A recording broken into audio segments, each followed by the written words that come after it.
എല്ലാവർക്കും നമസ്കാരം. എന്റെ പേര് ശ്രീരേഷ്മ. റാങ്കപ്പിന്റെ പുതിയൊരു വീഡിയോയിലേക്ക് ഏവർക്കും സ്വാഗതം. നമ്മുടെ ചാനൽ 1K സബ്സ്ക്രൈബേഴ്സ് കംപ്ലീറ്റ് ചെയ്തിരിക്കുകയാണ്. അതിൽ നിങ്ങൾ ഏവരോടും ഞാൻ എന്റെ നന്ദി അറിയിക്കുന്നു. നിങ്ങളുടെ ഇപ്പോഴുള്ള പാർട്ടിസിപ്പേഷനും സഹകരണവും തുടർന്നും ഞാൻ പ്രതീക്ഷിക്കുകയാണ്. നിങ്ങൾ ഓരോരുത്തരും നല്ല രീതിയിൽ പ്രവർത്തിച്ചത് കൊണ്ട് മാത്രമാണ് നമ്മുടെ റാങ്കപ്പ് എന്ന് പറഞ്ഞ ചാനൽ 1Kയിലേക്ക് എത്തിയിരിക്കുന്നത്. തുടർന്നും ഇനിയുള്ള എല്ലാവിധ നേട്ടങ്ങളിലും നിങ്ങളുടെ ഓരോരുത്തരുടെയും പാർട്ടിസിപ്പേഷനും അതോടൊപ്പം തന്നെ നിങ്ങളുടെ പ്രവർത്തനവും ഒപ്പം പ്രതീക്ഷിക്കുന്നു. നമ്മൾ ഇന്നിപ്പോ എടുക്കാൻ പോകുന്ന ടോപ്പിക് എന്ന് പറയുന്നത് വിദ്യാഭ്യാസ പ്രോജക്റ്റിന്റെ തുടർ ഭാഗമാണ്. കഴിഞ്ഞ ക്ലാസ്സിൽ നമ്മൾ ഡിസ്കസ് ചെയ്തുകൊണ്ടിരുന്നത് വിദ്യാഭ്യാസ പ്രോജക്റ്റുകളായിരുന്നു. അപ്പൊ ഇന്നത്തെ ക്ലാസ്സോട് കൂടി വിദ്യാഭ്യാസ പ്രോജക്റ്റ് എന്ന് പറഞ്ഞ ടോപ്പിക് തീരുന്നതായിരിക്കും. ഇത് വളരെ പ്രാധാന്യം അർഹിക്കുന്ന ഒരു ടോപ്പിക്കാണ്. അത് ഞാൻ വീണ്ടും എടുത്തു പറയാൻ കാരണം മുന്നുള്ള പരീക്ഷകളിൽ വന്നിട്ടുള്ള ഒരു മേഖലയാണ് വിദ്യാഭ്യാസ പ്രോജക്റ്റ് എന്ന് പറയുന്ന ഭാഗം. സോ ഇവിടെ കഴിഞ്ഞ ക്ലാസ്സിൽ നമ്മൾ ഇതുമായിട്ട് ബന്ധപ്പെട്ട ഒരു ക്ലാസ് ഇട്ടപ്പോൾ ഒരാള് ഒരു സംശയം നമ്മളോട് ചോദിച്ചിട്ടുണ്ടായിരുന്നു. ആ സംശയത്തിനുള്ള ആ ചോദ്യത്തിനുള്ള ഉത്തരമാണ് ഞാൻ ഇന്ന് ക്ലിയർ ചെയ്യുന്നത്. ആള് ചോദിച്ചിരുന്ന ഇതായിരുന്നു, വാർത്താ സ്കീമിന്റെ ഏജ് ലിമിറ്റ് എന്ന് പറയുന്നത് 8 to 14 years അല്ലേ എന്നായിരുന്നു. വാർത്താ സ്കീമിന്റെ age limit PSC point of വ്യൂവിലാണ് ചോദ്യം വരുന്നതെങ്കിൽ അത് 8 to 14 is the right answer. നിങ്ങൾ 8 to 14 എന്ന് തന്നെ ആൻസർ ചെയ്താൽ മതി. ഇപ്പൊ ഒരു പക്ഷേ ക്വസ്റ്റ്യനിൽ 8 to 14 ഇല്ല, 6 to 14 എന്നുള്ള ഏജ് ലിമിറ്റ് ആണ് തന്നിരിക്കുന്നതെങ്കിൽ നിങ്ങൾ ഉറപ്പായിട്ടും ആ വർഷം തന്നെ ആ ഒരു ഏജ് ലിമിറ്റ് തന്നെ നിങ്ങൾ ആൻസർ ചെയ്യുക.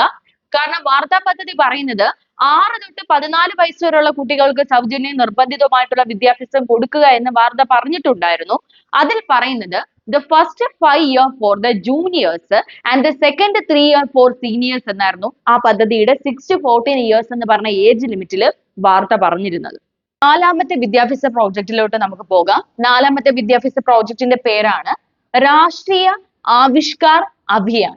എന്താണ്ടാ? രാഷ്ട്രീയ ആവിഷ്കാർ അഭിയാൻ. എന്നാണ് ഇതിനെ വിളിക്കുന്നത്. അതിൽ ഒന്നാമത്തെ പോയിന്റ് ഒന്ന് ശ്രദ്ധിച്ചു നോക്കിയേ. സ്കൂൾ വിദ്യാലയങ്ങളിൽ ശാസ്ത്ര അവബോധം വർദ്ധിപ്പിക്കുക. എന്താണ്ടാ? സ്കൂൾ വിദ്യാലയങ്ങളിൽ ശാസ്ത്ര അവബോധം വർദ്ധിപ്പിക്കുക എന്നതാണ് റായുടെ പ്രധാന ലക്ഷ്യങ്ങളിൽ ഒന്ന്. രണ്ടാമത്തെ പോയിന്റ് നോക്കിയേ. സ്കൂൾ അധിഷ്ഠിത വിജ്ഞാനം സ്കൂളിന് പുറത്തുള്ള സ്കൂൾ അധിഷ്ഠിത വിജ്ഞാനം സ്കൂളിന് പുറത്തുള്ള ജീവിതവുമായി ബന്ധിപ്പിക്കുന്നതിനും ശാസ്ത്രം ഗണിതശാസ്ത്ര പഠനം സന്തോഷകരവും അർത്ഥവത്തതുമായ പ്രവർത്തനമാക്കി മാറ്റുന്നതിനുമാണ് റാ സ്ഥാപിച്ചത്. അപ്പൊ റായുടെ പ്രധാന ഫോക്കസിംഗ് എന്ന് പറയുന്നത് ശാസ്ത്രത്തിലാണ് ഏറ്റവും പ്രാധാന്യം കൊടുത്തത്.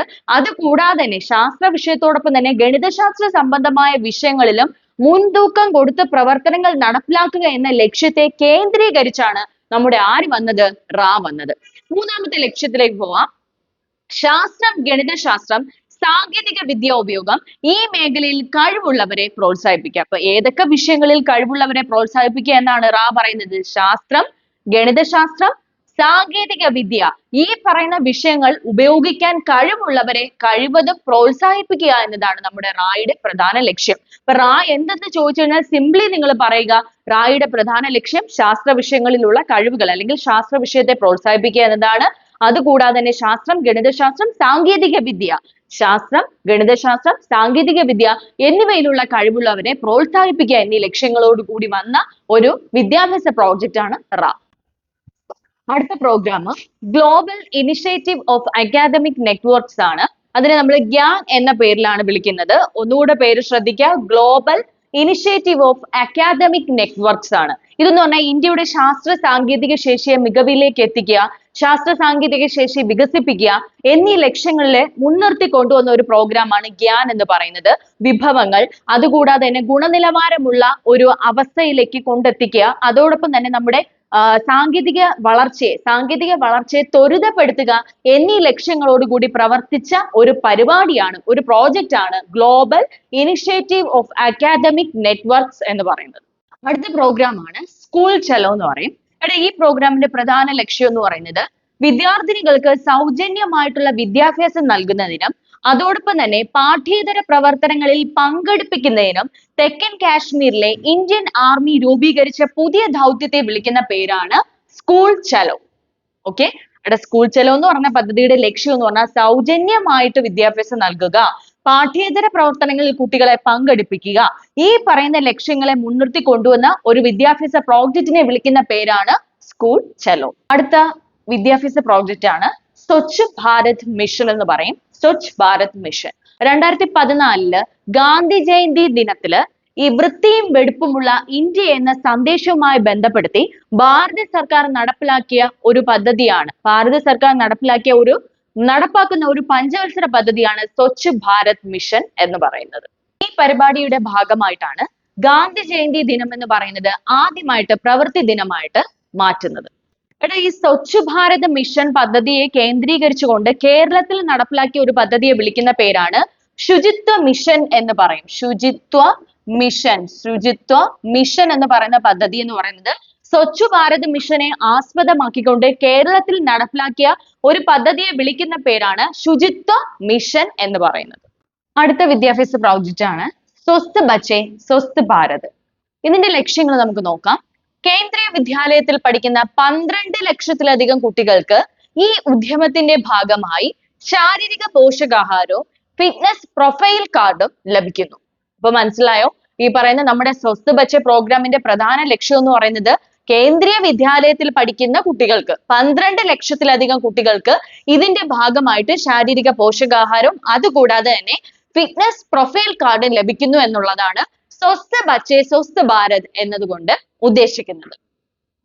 അടുത്ത ലക്ഷ്യം എന്ന് പറയുന്നത് കേന്ദ്ര മാനവ വിഭവശേഷി വികസന മന്ത്രി പ്രകാശ് ജാവ്ദേക്കർ, ഈ പേര് ശ്രദ്ധിക്കുക, പ്രകാശ് ജാവ്ദേക്കർ 2017 ആരംഭിച്ചതാണ്. 2017 ആരംഭിച്ച ഒരു സംരംഭമാണ് സ്വസ്ഥ് ബച്ചേ എന്ന് പറയുന്നത്. ആരാണ്ട? പ്രകാശ് ജാവ്ദേക്കർ എന്ന് പറയുന്ന വ്യക്തി, കേന്ദ്ര മാനവ വിഭവശേഷി വികസന മന്ത്രിയായിട്ടുള്ള ഇദ്ദേഹം 2017 ഈ പറയുന്ന സംരംഭം കൊണ്ടുവന്നത്. ഈ പരിപാടി സമീകൃത ആഹാരം കഴിക്കാനും യോഗ പരിശീലിക്കാനും ദിനചര്യ നിലനിർത്താനും വിദ്യാർത്ഥിനികളെ പ്രോത്സാഹിപ്പിക്കുന്നു. എന്തിനൊക്കെയാണ് പ്രോത്സാഹിപ്പിക്കുന്നത് ചോദിച്ചാല് സമീകൃത ആഹാരം കഴിക്കാനും യോഗ പരിശീലിക്കാനും അതുകൂടാതെ തന്നെ ദിനചര്യ നിലനിർത്താനുമാണ് വിദ്യാർത്ഥിനികളെ ഏത് പ്രോഗ്രാം സഹായിക്കുന്നത്? സ്വസ്ഥ് ബച്ചേ സ്വസ്ഥ് ഭാരത് എന്ന് പറയുന്ന പരിപാടി സഹായിക്കുന്നത്. അടുത്ത വിദ്യാഭ്യാസ പ്രോജക്റ്റ് ആണ് ദീക്ഷ എന്ന് പറയും. Diksha means digital infrastructure for knowledge sharing എന്നതാണ് ദീക്ഷ എന്നതുകൊണ്ട് ഉദ്ദേശിക്കുന്നത്. എന്താണ് ദീക്ഷ എന്ന് പറയുന്നത്? Digital infrastructure for knowledge sharing എന്നതാണ് ദീക്ഷ എന്നതുകൊണ്ട് ഉദ്ദേശിക്കുന്നത്. ദീക്ഷ ഇവിടെ നോക്ക്, സ്കൂൾ വിദ്യാഭ്യാസത്തിനായിട്ടുള്ള ദേശീയ അധ്യാപക പ്ലാറ്റ്ഫോമിനെ വിളിക്കുന്ന പേരാണ് ദീക്ഷ. എന്തിനു വേണ്ടിയുള്ളതാണ്? സ്കൂൾ വിദ്യാഭ്യാസത്തിനായിട്ടുള്ള ദേശീയ അധ്യാപക പ്ലാറ്റ്ഫോമിനെ വിളിക്കുന്ന പേരാണ് എന്തെന്ന് പറയുന്നത്? ദീക്ഷ എന്ന് വിളിക്കുന്നത്. COVID-19 കാരണം സ്കൂൾ വിദ്യാഭ്യാസം തടസ്സപ്പെട്ട സാഹചര്യത്തിൽ നൂതനമായ സംസ്ഥാന പരിപാടികളിലൂടെ വീട്ടിലിരുന്ന് പഠനവും വിദ്യാഭ്യാസവും പ്രാപ്തമാക്കുന്നതാണ് ദീക്ഷ എന്ന് പറയുന്ന പരിപാടി. എന്താണ് പറയുന്നത്? COVID-19 വന്ന സാഹചര്യത്തിൽ പഠനം മുടങ്ങിപ്പോയപ്പോൾ ഈ പദ്ധതി എന്താണ് ചെയ്തത്? ഈ പദ്ധതി വഴി കുറച്ച് നമുക്ക് എന്ത് ചെയ്യാൻ പറ്റി? വീട്ടിലിരുന്ന പഠനവും വിദ്യാഭ്യാസവും സാധ്യമാക്കാൻ ഒരു അവസരം നൽകിയ പ്രോഗ്രാമാണ് ദീക്ഷ എന്ന് പറയുന്ന പരിപാടി. നെക്സ്റ്റ് നോക്കുക, ദീക്ഷ 100% സൗജന്യമായി നടപ്പിലാക്കുന്ന ഒരു പദ്ധതിയാണ് ദീക്ഷ എന്ന് പറയുന്നത്. വിദ്യാഭ്യാസ മന്ത്രാലയത്തിന്റെ ഉടമസ്ഥതയിലുള്ളതും പ്രവർത്തിക്കുന്നതുമായിട്ടുള്ള ഒരു പ്രോജക്റ്റ് ആണ് ദീക്ഷ. ദീക്ഷ എന്ന് പറഞ്ഞാൽ MOE, മിനിസ്ട്രി ഓഫ് എഡ്യൂക്കേഷൻ, വിദ്യാഭ്യാസ മന്ത്രാലയത്തിന്റെ കീഴിൽ പ്രവർത്തിക്കുന്ന ഒരു പ്രോജക്റ്റ് ആണ് ദീക്ഷ എന്ന് പറയുന്നത്. നെക്സ്റ്റ് നോക്കിക്കേ, 2017 സെപ്റ്റംബർ 5 ആരംഭിച്ച സ്കൂൾ വിദ്യാഭ്യാസത്തിനായിട്ടുള്ള ദേശീയ പ്ലാറ്റ്ഫോം ആണ് ദീക്ഷ. അപ്പൊ ദേശീയ പ്ലാറ്റ്ഫോം ആയിട്ടുള്ള ദീക്ഷ വന്നത് 2017 സെപ്റ്റംബർ 5 ആരംഭിച്ച സ്കൂൾ വിദ്യാഭ്യാസത്തിന് വേണ്ടിയുള്ള ദേശീയമായിട്ടുള്ള പ്ലാറ്റ്ഫോമിനെ വിളിക്കുന്ന പേരാണ് എന്തെന്ന് പറയുന്നത്? ദീക്ഷ എന്ന് പറയുന്നത്. ദീക്ഷയുടെ മുദ്രാവാക്യം നമുക്ക് എന്താണെന്ന് നോക്കാം. നമ്മുടെ അധ്യാപകരാണ് നമ്മുടെ ഹീറോകൾ. എന്താണ്? നമ്മുടെ അധ്യാപകരാണ് നമ്മുടെ ഹീറോകൾ എന്ന് പറയുന്ന വിദ്യാഭ്യാസ പ്രോജക്റ്റ് ഏതെന്ന് ചോദ്യം വന്നാൽ നിങ്ങൾ ഒരു സംശയം കൂടാണ്ട് എഴുതുക ദീക്ഷ.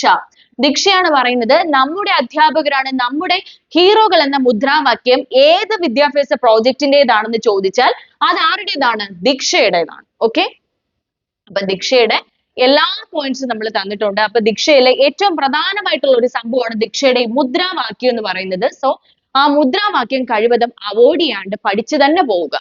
അടുത്ത വിദ്യാഭ്യാസ പ്രോജക്റ്റ് ആണ് ഉച്ചഭക്ഷണ പദ്ധതി എന്നാണ് നമ്മൾ അതിനെ വിളിക്കുന്നത്. ഇതിനെ മിഡ് ഡേ മീൽ സ്കീം എന്ന പേരിലാണ് അറിയപ്പെടുന്നത്. രാജ്യവ്യാപകമായി സ്കൂൾ പ്രായത്തിലുള്ള കുട്ടികൾക്ക് എന്താണ് പോഷകാഹാര നിലവാരം മെച്ചപ്പെടുത്തുന്നതിനായിട്ട് രൂപകൽപ്പന ചെയ്തിട്ടുള്ള ഇന്ത്യയിലെ ഒരു സ്കൂൾ ഭക്ഷണ പരിപാടിയെ വിളിക്കുന്ന പേരാണ് ഉച്ചഭക്ഷണ പദ്ധതി എന്ന് പറയുന്നത്. ഈ സ്കീമിന്റെ പേര് PM പോഷൻ സ്കീം എന്നും എന്ത് ചെയ്തിട്ടുണ്ട്, പുനർനാമകരണം ചെയ്തിട്ടുണ്ടെന്നാണ് പറയുന്നത്. എടാ അപ്പോൾ ഉച്ചഭക്ഷണ പദ്ധതിയെ പുനർനാമകരണം ചെയ്തിരിക്കുന്നത് എങ്ങനെയാണ് എന്ന് ചോദ്യം വന്നാൽ നിങ്ങൾ എന്ത് എഴുതുക, PM പോഷൻ സ്കീം എന്നാണ് നമ്മുടെ ഏത് പദ്ധതി, ഉച്ചഭക്ഷണ പദ്ധതിയെ പുനർനാമകരണം ചെയ്തിരിക്കുന്നത് PM പോഷൻ സ്കീം എന്ന പേരിലാണ്. ഓക്കെ ആണോ? അപ്പൊ 3 പോയിന്റ്സ് ഇവിടെ ഉള്ളൂ. ഉച്ചഭക്ഷണ പദ്ധതി മിഡ് ഡേ മീൽ സ്കീം എന്നറിയപ്പെടുന്നു. പുനർനാമകരണം ചെയ്ത പേര് PM പോഷൻ സ്കീം എന്ന പേരിലും അറിയപ്പെടുന്നു. അടുത്തതായിട്ടുള്ള വിദ്യാഭ്യാസ പ്രോജക്റ്റ് ആണ് നാഷണൽ ടെസ്റ്റിംഗ് ഏജൻസി എന്നത്. നമുക്കിതിനെ വിളിക്കാൻ പറ്റുന്ന പേര് NTA എന്ന പേരിലാണ് നമ്മൾ ഇതിനെ വിളിക്കപ്പെടുന്നത്. ഓക്കെ, ഇതിന്റെ പ്രധാനമായിട്ടുള്ള വസ്തുതകളിലേക്ക് നമുക്ക് കടക്കാം. ഇന്ത്യൻ വിദ്യാഭ്യാസ മന്ത്രാലയത്തിന്റെ ഉന്നത വിദ്യാഭ്യാസ വകുപ്പിന് കീഴിലുള്ള ഒരു സ്വയം ഭരണ ഏജൻസിയെ വിളിക്കുന്ന പേരാണ് NTA. അപ്പൊ നമുക്ക് കിട്ടിയ ഒരു പോയിന്റ് ഇതാണ്. എന്താണ് അത്? ഒരു സ്വയംഭരണ ഏജൻസി കൂടെയാണ് ആരെന്ന് പറയുന്നത്, NTA എന്ന് പറയുന്നത്. രണ്ടാമത്തെ പോയിന്റ്, ഇത് നിലവിൽ വന്നത് 2017 നവംബർ മാസമാണ് നമ്മുടെ NTA എന്ത് ചെയ്തത്, നിലവിൽ വന്നത്. അടുത്ത വസ്തു നോക്കിയേ, ഇതിന്റെ പ്രധാന ഉദ്ദേശം എന്ന് പറയുന്നത് രാജ്യവ്യാപകമായി വിവിധ പ്രവേശന പരീക്ഷകൾ നടത്തുന്നതിന്, എന്താണ്, വിവിധ പ്രവേശന പരീക്ഷകൾ രാജ്യവ്യാപകമായി നടത്തുക എന്നതാണ് നമ്മുടെ NTA പ്രധാന ഉദ്ദേശം എന്ന് പറയുന്നത്. ഓക്കെ, നമ്മുടെ വിദ്യാഭ്യാസ പ്രോജക്റ്റ് എന്ന് പറയുന്ന ടോപ്പിക്ക് തീർന്നിട്ടുണ്ട്. അപ്പൊ നിങ്ങൾ ചെയ്യേണ്ട പ്രധാന കാര്യം, ഈ പറയുന്ന ടോപ്പിക്ക് തീർന്ന സ്ഥിതിക്ക് ഇതെല്ലാം നല്ല രീതിയിൽ വ്യക്തമായ രീതിയിൽ തന്നെ നിങ്ങൾ പഠിച്ചു പോവുക. ഒരു ടോപ്പിക്കും ദയവ് ചെയ്ത് പെൻഡിങ് ആയിട്ട് ഇടരുത്. കാരണം നമുക്ക് അന്നെന്നുള്ളത് തീർത്ത് പോയി കഴിഞ്ഞാൽ നിങ്ങൾക്ക് തന്നെ ഒരു ബേർഡൻ ഉണ്ടാകാതെ എല്ലാം എന്താണ് ഒരു സ്മൂത്ത് റണ്ണിങ് ആയിട്ട് കാര്യങ്ങൾ കൊണ്ടുപോകാൻ പറ്റും. അപ്പൊ നിങ്ങൾ ഈ കിട്ടുന്ന ടൈം മാക്സിമം ഉപയോഗിക്കാനായിട്ട് ശ്രമിക്കുക. കുറച്ച് മറ്റ് പരിപാടികളിൽ നിന്നുള്ള എൻഗേജ്മെന്റ് ഒക്കെ ഒന്ന് കുറച്ച ശേഷം മാക്സിമം ഈ സമയം നമ്മുടെ പരീക്ഷ എന്ന് പറയുന്ന ഒരു പർപ്പസിനെ ലക്ഷ്യമിട്ട് തന്നെ ഓരോരുത്തരും മുന്നോട്ട് പോവുക. നിങ്ങൾക്ക് എല്ലാവർക്കും, നിങ്ങൾ ആ ഒരു ലക്ഷ്യം മുന്നിട്ട് പോയി കഴിഞ്ഞാൽ എല്ലാവർക്കും നല്ല രീതിയിലുള്ള വിജയം റാങ്കപ്പിലൂടെ കൈവരിക്കാനായിട്ട് സാധിക്കും. Anyway, thank you so much.